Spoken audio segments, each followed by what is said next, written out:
When you're working on self-love, you're going to use your three tools, which we have discussed: your imagination, your higher self, and your emotional body. Now you're going to start to explore, what does self-love mean to you? Now, the way I describe self-love, it's the knowing in your heart that your core being is lovable, loving, and loved. Now, I say in your heart because self-love is rooted in the heart. It's your connection to the divine, to the universe. You must know it in your heart. We all can walk around with masks on and pretend that we're wonderful and quite glorious. But deep in our hearts, we feel like we're lacking something, that we don't matter, that we have to grab our piece of the pie before somebody else grabs ours. All of those are signs of lacking in self-love. So you got to know it in your heart that your core being, now not necessarily pieces of your personality that you've built around your wounds, and perhaps you have your hands up ready for a fight, but your core being, who you came in here as and who you're going to leave this planet as, is lovable, loving, and loved. Now, the way you can decide if you're lacking in self-love is, hey, are you a victim?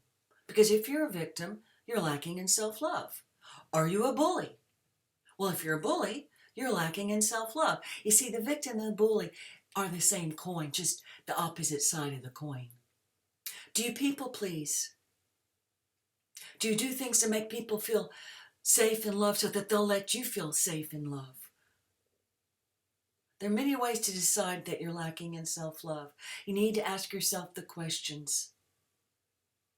Am I deserving of self-love? Must I earn self-love? Do I need to prove I'm worthy of self-love? All those are signs of lacking in self-love. And then I want you to go to your safe space. And I want you to call in your guides and angels, and I want you to begin to explore, what does self-love feel like? Or even better, what does the lack of self-love feel like? In fact, I want you to see across from you a vision of yourself who's lacking in self-love. How do they look? How do they feel?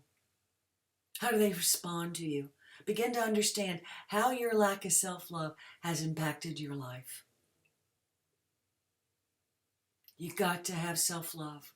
Your self-love determines how you see yourself and how you see the world around you. Whether you move through the world with fist up, ready for a fight, or you open the world with an open heart. It's all about self-love, people.